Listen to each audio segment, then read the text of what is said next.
എൻ്റെ മുറ്റത്ത് നട്ടിരിക്കുന്ന ടൊമാറ്റോ കൃഷി കാണണ്ടേ?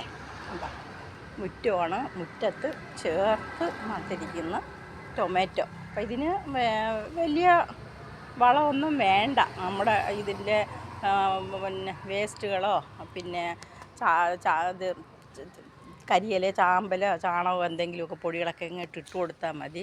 നല്ല രീതിയിൽ കായ്കളുണ്ടാവും.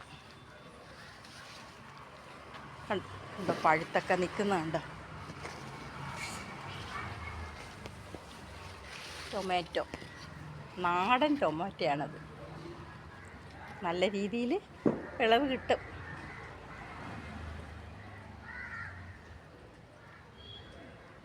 അതിനടുത്ത് തന്നെ കുറച്ച് ചീര നട്ടിട്ടുണ്ട്, പിന്നെ പച്ചമുളക്. എല്ലാ പച്ചക്കറികളും ഇങ്ങനെയൊക്കെ നട്ട് നമുക്ക് നമ്മുടെ വീട്ടുമുറ്റത്ത് ഉള്ള സ്ഥലത്ത് തന്നെ നമുക്കിങ്ങനെ കൃഷി ചെയ്ത് നമ്മുടെ ആവശ്യത്തിന് എന്നിട്ട് ഈ അണുനാശിനികളൊന്നും ഇല്ലാതെ നല്ല ജൈവവളം ചേർത്താണ് ഇവയൊക്കെ നട്ടിരിക്കുന്നത്. അതുകൊണ്ട് നമുക്ക് നമ്മുടെ വീട്ടാവശ്യത്തിന് ഇതൊക്കെ നല്ല രീതിയിൽ ഉപയോഗിക്കാൻ പറ്റും.